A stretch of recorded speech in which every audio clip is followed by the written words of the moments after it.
The day after 1066, the Battle of Hastings ended in a single day. But for England, the consequences lasted for generations. When the fighting stopped in October of 1066, there was no moment of relief for most people, no celebration, no sense that life would soon return to normal. The battlefield was quiet, but the country itself was not. Something had shifted permanently. For the Norman soldiers, the war felt won. For the English population, the war felt unfinished.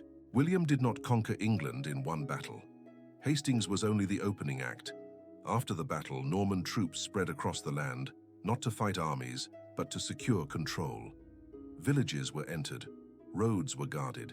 Castles began to appear in places where none had existed before.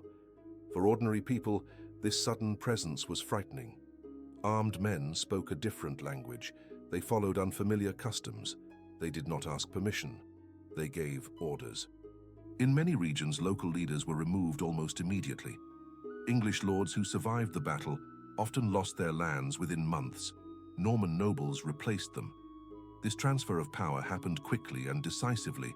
Land was not negotiated, it was reassigned. For peasants and villagers, this meant their lives changed overnight, even if their homes remained standing. The man they answered to yesterday was gone. The rules he enforced no longer applied. A new authority now controlled labor, harvests, and justice. Confusion spread first. Fear followed. People did not know what was expected of them. Taxes had not yet been fully organized, but demands came anyway. Food was taken to support troops. Labor was demanded to build fortifications. Resistance was rare, not because people accepted the new rulers, but because the cost of refusal was already clear. Norman soldiers did not need to explain their power. The memory of Hastings did that for them. Castles began rising across England with alarming speed. Wooden motte and bailey fortresses appeared near towns, roads, and rivers. These were not defensive structures meant to protect the population. They were symbols of occupation. From these castles, Norman authority spread outward. Soldiers could see the countryside, and the countryside could see them. Daily life continued, but under constant observation. Fields were worked, animals were tended, markets reopened, but everything felt provisional, temporary, as if any routine could be interrupted at any moment. This uncertainty was one of the most powerful tools of conquest. People adjusted their behavior instinctively. They spoke less, moved carefully, avoided attention. Survival meant adaptation. William's conquest did not crush England immediately. It reshaped it slowly. And the first stage of that reshaping began not with laws or taxes, but with presence. The war had ended, but England had not yet been conquered. That process was only beginning. Norman control takes root. After Hastings, William's problem was not victory. It was distance. England was conquered on paper, but it was not yet controlled. The Norman army was small compared to the population it ruled. To hold the land, control had to be visible, constant, and close. That control took shape in wood and earth before it ever took shape in law. Across England, castles began to rise with remarkable speed. These were not the stone fortresses later generations would admire. They were practical, temporary, and intimidating. Mortar and bailey castles, earthen mounds topped with wooden towers, were built near towns, river crossings, and old Roman roads. Their purpose was simple: dominate the surrounding area. For local people, castles were impossible to ignore. They stood higher than any building nearby. From their towers, Norman soldiers could watch fields, roads, and markets. The message was clear. Authority was no longer distant. It was above you. Castles changed how people moved. Roads that had once felt familiar now felt watched. Traveling with goods required explanation. Lingering invited suspicion. People adjusted their routines, not because laws demanded it, but because presence encouraged obedience. Garrisons inside these castles were small but effective. A few dozen soldiers, properly positioned, could control a wide area. They did not patrol constantly, they did not need to. Their ability to respond quickly was enough. The knowledge that force could arrive at any moment shaped behavior more effectively than force itself. Markets reopened under this new reality. Trade resumed, but cautiously. Merchants learned which routes were safest, which officials to approach, and which times were best to travel. Prices fluctuated as supplies were redirected to feed garrisons. Small changes accumulated into larger pressures. Villages near castles experienced constant low-level disruption. Soldiers needed food, wood, labor, and animals. Requests were framed as necessity. Refusal was remembered. Over time, these demands became routine. What began as temporary support turned into expectation. Language itself became a barrier. Norman rulers spoke French. Local people spoke Old English. Communication was limited, uneven, and often mediated by translators or local intermediaries. This gap created misunderstanding and advantage. Authority does not need to explain itself clearly to be obeyed. Justice also changed. Disputes were increasingly handled under Norman oversight. Outcomes felt unfamiliar. Punishments were stricter. Procedures were less flexible. Local customs lost weight when they conflicted with Norman priorities. Fear during this period was rarely dramatic. It was not the fear of attack. It was the fear of misstep, of offending someone powerful, of being noticed for the wrong reason. People learned to be careful, not courageous. Children growing up during these years learned caution early. They saw adults defer. They learned which spaces were safe and which were not. The presence of castles shaped their understanding of authority long before they understood politics or conquest. What made Norman control effective was its simplicity. Castles did not need to win loyalty. They needed to maintain pressure. Over time, pressure became background noise. People adapted. Resistance faded not because it was impossible, but because it felt futile. William's conquest succeeded not because of constant violence, but because of sustained presence. Control became normal. Surveillance became expected.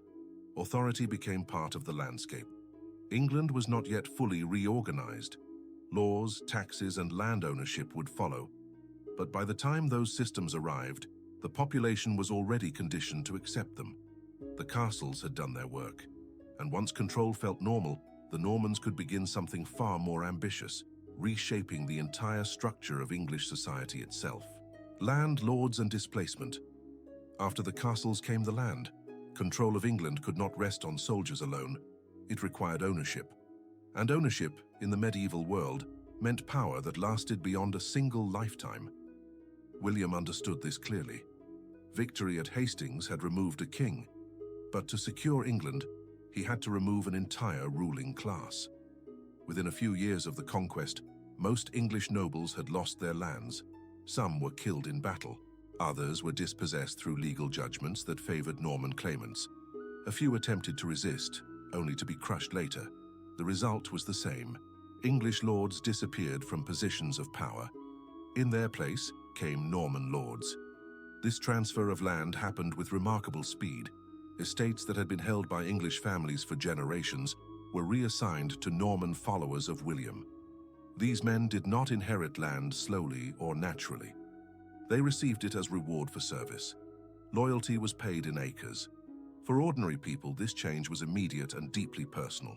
Land ownership determined everything. Who demanded labor? Who collected taxes? Who settled disputes? When land changed hands, daily life changed with it. Peasants who had worked under familiar lords now answered to strangers. These new lords spoke a different language, followed different customs, and held different expectations. They did not share local history. They did not understand village traditions, and often they did not care. What had once been negotiated through custom was now enforced through authority. New lords demanded clear proof of obligation. Rents were formalized. Labor services were specified. Flexibility decreased. Where local arrangements had once allowed adaptation during bad years, Norman administration favored consistency. Obligation mattered more than circumstance. Families felt this shift immediately. A missed obligation could lead to punishment. A misunderstanding could lead to loss. People learned quickly that the margin for error had narrowed. Displacement did not always mean removal from land. Often, it meant removal from security. Villages remained where they were. Fields were still worked. But the sense of belonging changed. People no longer felt protected by tradition. They felt exposed to authority. Some English nobles attempted to flee. Others tried to adapt. A few were allowed to retain minor holdings if they pledged loyalty. But these were exceptions. By the time of the Domesday Survey in 1086, England's landholding elite was overwhelmingly Norman. This shift reshaped society at every level. Power was no longer rooted in shared culture. It was imposed. Loyalty mattered more than lineage. Service mattered more than tradition. The Domesday Book itself reflected this transformation. It did not record people as individuals. It recorded land as resource. Villages were measured. Holdings were listed. Value was calculated. England was turned into a ledger. For the people living within it, this meant their world had been reduced to obligations and outputs. How much land? How much grain? How many animals? How many days of labor? These numbers followed them year after year. This system did not rely on cruelty to function. It relied on inevitability. You could not argue with ownership. You could not appeal to tradition if the land no longer belonged to those who remembered it. Over time, resistance became rare, not because people accepted the new order as just, but because adapting was safer than opposing. Survival depended on compliance. Children born into this world grew up knowing Norman lords as their rulers. The memory of English rule faded. The idea that things could be different felt distant, almost unreal. Land had been conquered, and with it the structure of English society itself. But land ownership was only one part of Norman control. To secure their rule fully, the Normans would need to reshape how justice, obligation, and loyalty were enforced across the kingdom. That transformation came next, not through battles but through systems designed to last. Law, order, and everyday obedience. Once land had been redistributed and castles secured the countryside, Norman control entered a new phase. Power no longer needed to rely on constant presence alone. It needed to be normalized. That normalization came through law, not as justice in the modern sense, but as structure designed to make obedience routine. The Normans did not abolish English law overnight. That would have created chaos. Instead, they absorbed it, reshaped it, and placed it under their authority. Old customs were allowed to survive, but only when they did not interfere with Norman interests. Law became selective, flexible for rulers, rigid for everyone else. For ordinary people, this shift was confusing. Many familiar legal practices still existed, but outcomes changed. Punishments became harsher, fines increased, responsibility widened. A crime committed by one person could bring consequences to an entire village. Communities learned quickly that collective obedience was safer than individual defiance. One of the most powerful Norman tools was collective punishment. If a Norman official or soldier was harmed, nearby communities could be fined heavily regardless of guilt. This policy discouraged resistance without requiring constant investigation. Fear did the work. Villages monitored themselves to avoid punishment. Justice became less personal and more procedural. Disputes were no longer settled primarily by local elders who understood context and history. They were overseen by representatives of Norman authority. Outcomes felt distant and often final. Appeals were rare and risky. Law also reinforced social hierarchy. Normans were judged differently from English subjects. Penalties varied by status. The value of a life could differ depending on origin and allegiance. This imbalance was not hidden, it was structural. People understood where they stood. Daily life adjusted accordingly. Speech softened. Accusations were avoided. Conflicts were settled quietly whenever possible. Drawing attention to oneself carried legal risk. Obedience became not just expected but strategic. Even religious spaces were not immune.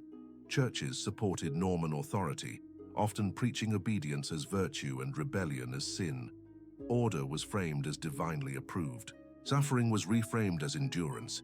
This moral framing strengthened compliance without force. Over time, people learned the rhythms of the new system. When officials traveled, when courts were held, when fines were collected, life became organized around these moments. The calendar itself became an instrument of control. Children grew up watching adults navigate these systems carefully. They learned caution by example. Authority was no longer questioned openly. It was managed. avoided, respected out of necessity rather than loyalty.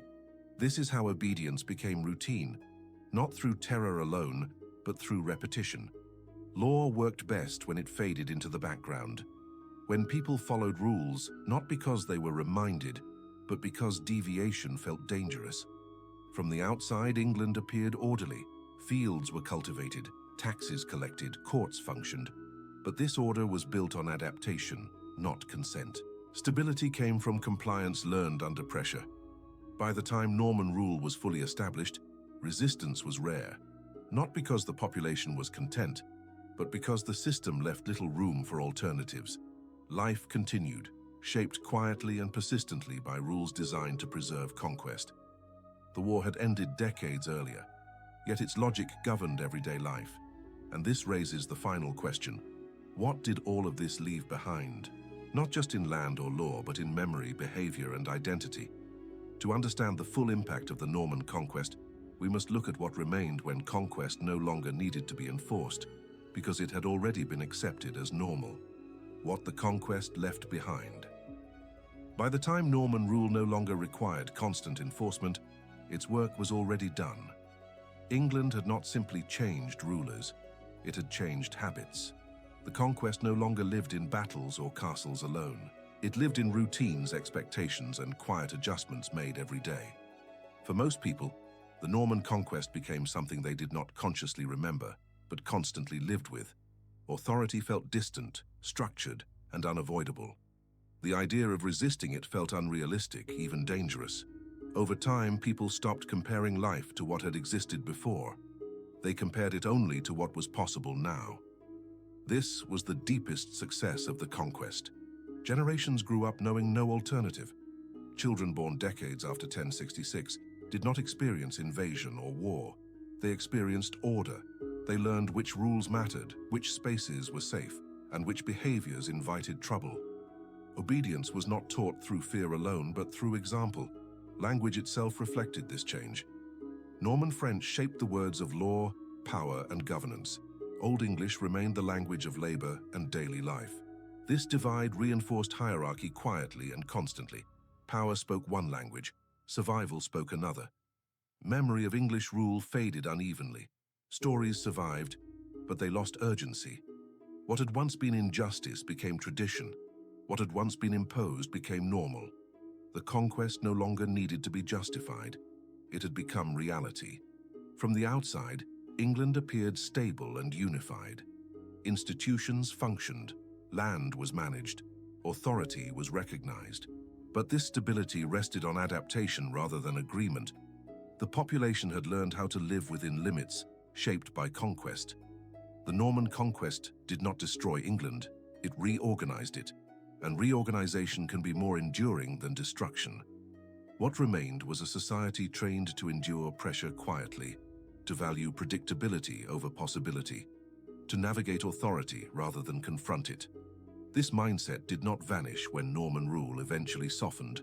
It lingered, shaping governance, law, and social structure long after the original conquerors were gone. This is why the true impact of the Norman conquest cannot be measured only by castles or documents. It must be measured in behavior, in silence, in what people learned to accept as normal. The battle ended in a day. The conquest took generations. And long after the Normans stopped enforcing their rule, England continued to live inside the world they had created. That is the lasting cost of conquest.